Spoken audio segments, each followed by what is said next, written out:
अभी भी राजनीतिक दलों में कन्फ्यूजन देखने को मिल रहा है, जाना है नहीं जाना है।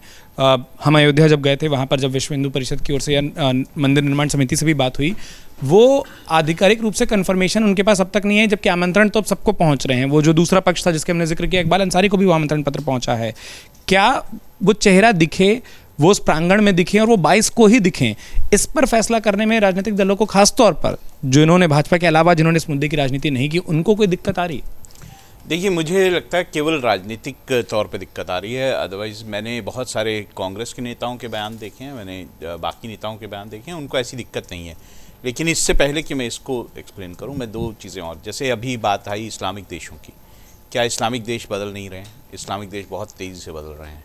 वो तेल की इकॉनमी से लेकर अब रियल एस्टेट और बाकी इकॉनमी में जा रहे हैं। उन्होंने, ऐसा नहीं है कोई धर्म के पीछे ही वो हैं, कुछ देशों को छोड़ दें तो बाकी देशों में बहुत ज़्यादा है।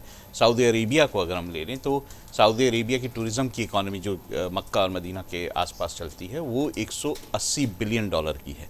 दूसरी तरफ अगर हम वेटिकन की बात कर लें तो वेटिकन जो है लगभग 800 मिलियन डॉलर जो है वो साल भर में सिर्फ टिकटों और बाकी सब चीज़ों से कमा लेता है। तो जब हम अपने देश में जब हम बात करते हैं अपने जो आराध्य देव हैं उनके आसपास जो चीज़ें बन रही हैं या उनके जो स्थान बन रहे हैं, वहाँ पर भी जैसे अयोध्या को देखें तो एक बड़ा प्लान है अयोध्या को डेवलप करने का, जिसमें करोड़ों रुपए लगाए जा रहे हैं। वो इसलिए नहीं है कि केवल वहाँ मंदिर बनाया जाएगा, वहाँ पे इकॉनमी का डेवलपमेंट जिस तरह से होगा वो अपने आप में बड़ी चीज़ है। वहाँ पर माना जा रहा है कि 3 लाख लोग जो हैं लगभग आया करेंगे, और जिस तरह से वहाँ पे बहुत सारी बड़ी होटल चेन्स ने अपना इंटरेस्ट दिखाया है, जिस तरह से वहाँ, ऐसा नहीं है अभी जैसे बयान आया आरजेडी के एक जो वो नेता उनका, तो क्या वहाँ अस्पताल नहीं बनेंगे? वहाँ पे अस्पताल भी बनेंगे। जब इतने लोग जा रहे होंगे तो वहाँ ये सब कुछ भी होगा। अब आप बात करते हैं तो चलिए हम एक एक करके बात कर लेते हैं।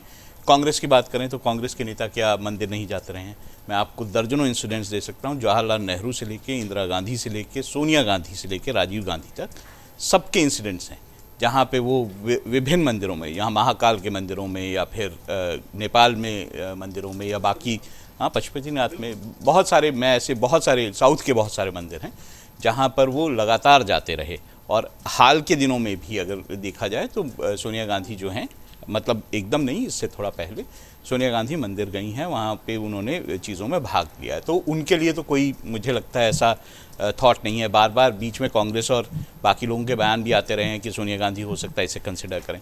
ममता बनर्जी अपने यहाँ पर पश्चिम बंगाल में एक बहुत बड़ा विष्णु के एक अवतार का मंदिर बना रही हैं और सरकारी पैसे से बनवा रही हैं। तो ऐसे में क्या उनकी आस्था नहीं है? वो साफ दिखाई देता है, इतना बड़ा मंदिर बनवा रही हैं, तो क्या उनकी आस्था नहीं?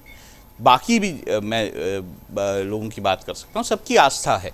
अब बात जैसे मैंने शुरू में कही थी कि राजनीतिक जो मजबूरियां हैं वो अलग चीज़ है, लेकिन आस्था का प्रश्न जहाँ तक है तो बहुत सारे जो राजनेता हैं, बहुत सारे, जैसे अब शिवसेना की बात करें, शिवसेना ने तो बाकायदा राम मंदिर में पार्टिसिपेट किया, उन्होंने चंदा दिया है, श्रेय लिया, और उन्होंने, और जो बाला साहब ठाकरे ने एक वादा किया था पैसा देने का जब राम मंदिर के लिए, तो उसको उद्धव ठाकरे ने पूरा किया। ऐसा नहीं है कि ये सब हुआ हुआ।